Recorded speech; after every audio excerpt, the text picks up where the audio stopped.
Hey guys, what is up and welcome to the channel. I'm the Shotgun Shogun and we are doing another figure review. Now, this may look familiar to you if you've seen my other Jeanne d'Arc figure unboxing, the Funny Nights version. You'll be like, wow, that figure looks a lot like this figure, except she's in a different position. Now, that figure I wasn't the biggest fan of. I gave it, I think, a 6 out of 10 because there were a lot of things that I was very questionable on. This one, however, probably gonna get a bit better. So this is the Alpha Max Fate Extella Casual Jeanne chilling in a pool. So really, from the box wise, you get a semi-close, a distant, and a full thing here. But it didn't matter because you had this really big open window that you just could see the figure. And as soon as I saw it, I'm like, oh yeah, no, I'm digging that pose. It's kind of like the casual Tamamo that I did with the kind of on her knees pose. And there's not a whole lot of pieces to this, but the detail on this one is super good. And I would like to point out right away that if you see on her crown, we're gonna shake this around a bit. Her tassels are actually separate, so her tassels actually do move, which is really kind of cool. Now I like the pose of, oh no, the sun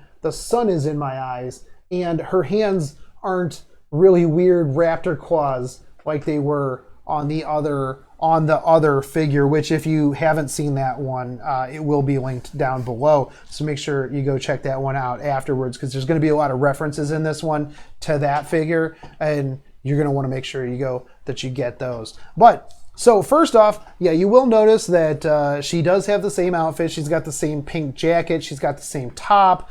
She's got the same bottoms. And the only other thing is I think that she had a different colored hair ribbon in that one than she does in this one. Now, this one, she does have, her hair is actually quite a bit better on this. It's matte. There's no real like textured paint defects in this one. It's all blonde, which is good. There's like a little bit of gradient down near the bottom of the hair, just kind of like darkening just a little bit out there at the bottom. I do like this extra big braid. There's definitely some feel and some movement to it as it kind of like wraps around. She's probably like in the wind right now, and it's like, actually though, that doesn't make sense.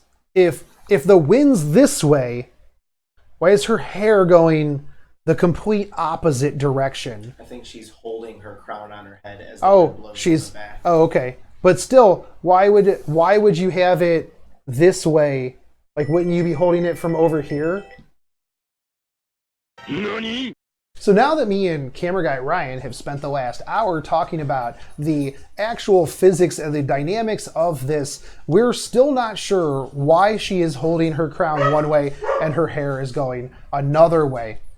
So, regardless, let's get back into this figure. So overall, it definitely has like a bit of a feel of the previous one, mostly because of the colors, the outfit specifically. But one thing of note here is that maybe it's because she's sitting down or bent over, maybe it's just the sculptors, but she's definitely gained 1 to 2 cup sizes from previous figure to this figure. These are definitely a bit more full, and they are definitely a bit more accentuated. There's definitely still quite a bit of plot. There's definitely some valleys on these mountains, but the one thing I do like is I like the little ribbon that they've added in here to the top. Now, there's not a whole lot of top boob spillage, but there is a tasteful amount of under boob on this one. Can't really tell about the side boob on this because it is covered up by the jacket itself, which the jacket is very nice. There is definitely like,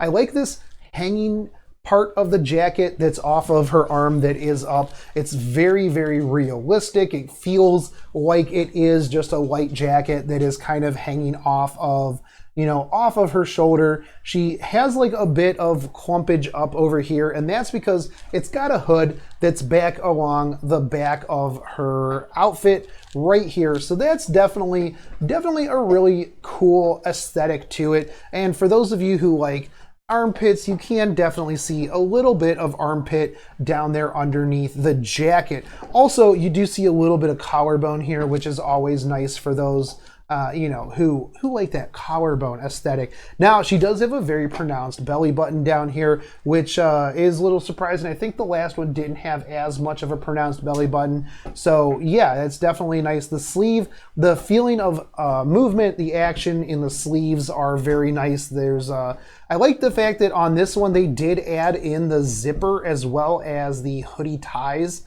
you know, for the hood itself. So that's definitely a really nice aesthetic. One thing of note here, and I don't know how well you're going to be able to see it on the recording, but the bottoms, the ties themselves, maybe again it's because of the position that she's in, but there is an exponential amount more of thigh meat that hangs off over the tied bottoms on this figure than they did on the other figure, which is always an A+ for me. So I definitely really like that. The ties are a lot more pronounced in this one. However, the previous one, obviously she had the jacket down kind of around like her midsection to be a little bit more sultry. So you didn't really get to see it as much. So I'm a big fan that the bottoms and the ties are exposed this time around.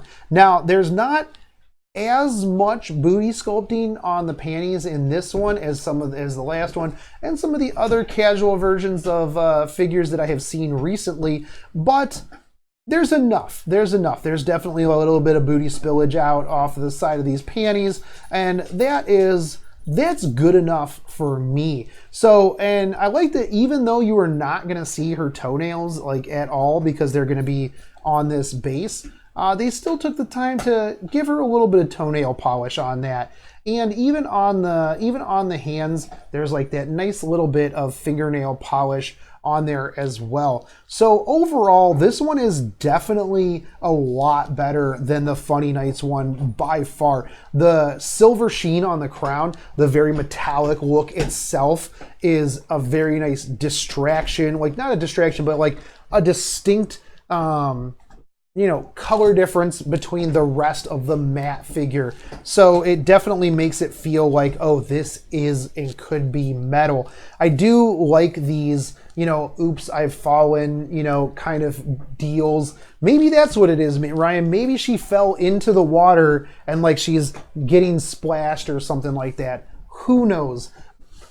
Someday we'll know. Probably not. This is going to be our quest. Maybe you in the comment section can tell me what would have caused this pose with the hand this way and the hair the other way. But I will rate this one much higher than the Funny Nights one, the Alpha Max one. I do believe this one ranges in the 150 to 175 range, which is definitely a good reasonable price range. I don't think I actually talked about the base. The base, this is a cool base. Haven't seen a base like this, especially for a Fate figure in the water, in the pool, which she is apparently floating over because, you know, physics, magic. But anyways, guys, that was the Alpha Max Jeanne d'Arc casual swimsuit outfit. If you guys did like this, like I liked this, make sure you hit that subscribe button, smash that bell notification, drop me a like and a comment. I'll see you on the next review, homies. Peace.